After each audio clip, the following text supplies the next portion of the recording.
Next, the spacing of the frets on the neck of a classical guitar is determined from the equation D is equal to 21.9 times 2 raised to 20 minus x over 12, where x is equal to fret number and D is equal to distance in centimeter to the x fret from the bridge. The distance of the knot to the bridge can be found by letting x is equal to 0 in the exponential equation. Find the distance from the knot to the bridge. Okay? So, pinapahanap lang yung distance ng nung knot. So, parang ganito kasi. Yung gitara kasi daw, ganito. Kumbaga, ito yung dulo. Ito yung knot. No? Ganyan yung gitara, di ba?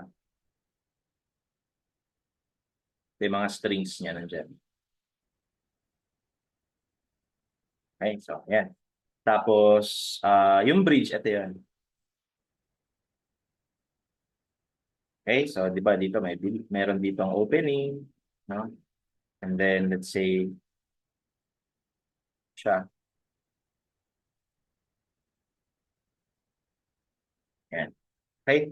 So, bali, ito yung pinakamalapit dito, ito yung 19th fret.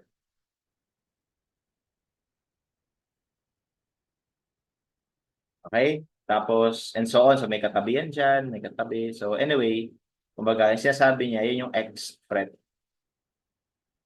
Okay? So, meron tayo ditong third, may second, tapos may first. So, lumalabas yung knot. Ito yung knot eh.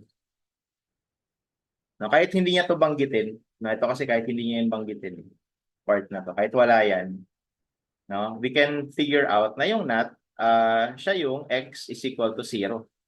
Kasi sinasabi niya dito sa formula, yung x daw is yung fret number. So, dahil nga ito yung 19 frets, so to calculate that, ano yan, nilalagay mo lang dito 19. So, yung bridge, actually, siya yung x is equal to 20.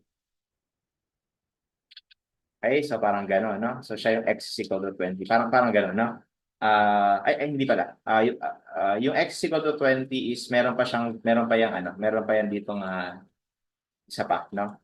Anyway, so the idea is pretty basic, no? So x is equal to the fret number and yung knot, dahil wala naman siyang fret number, siya yung pinakadulo. So that's why it should be set at x is equal to 0. So therefore, the distance would simply be 21.9 times 2 raised to 20 minus 0 over 12. Okay, so the distance would be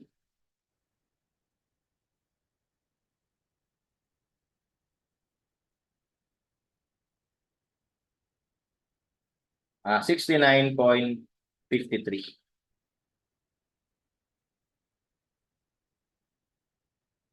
Okay, and that will be our answer.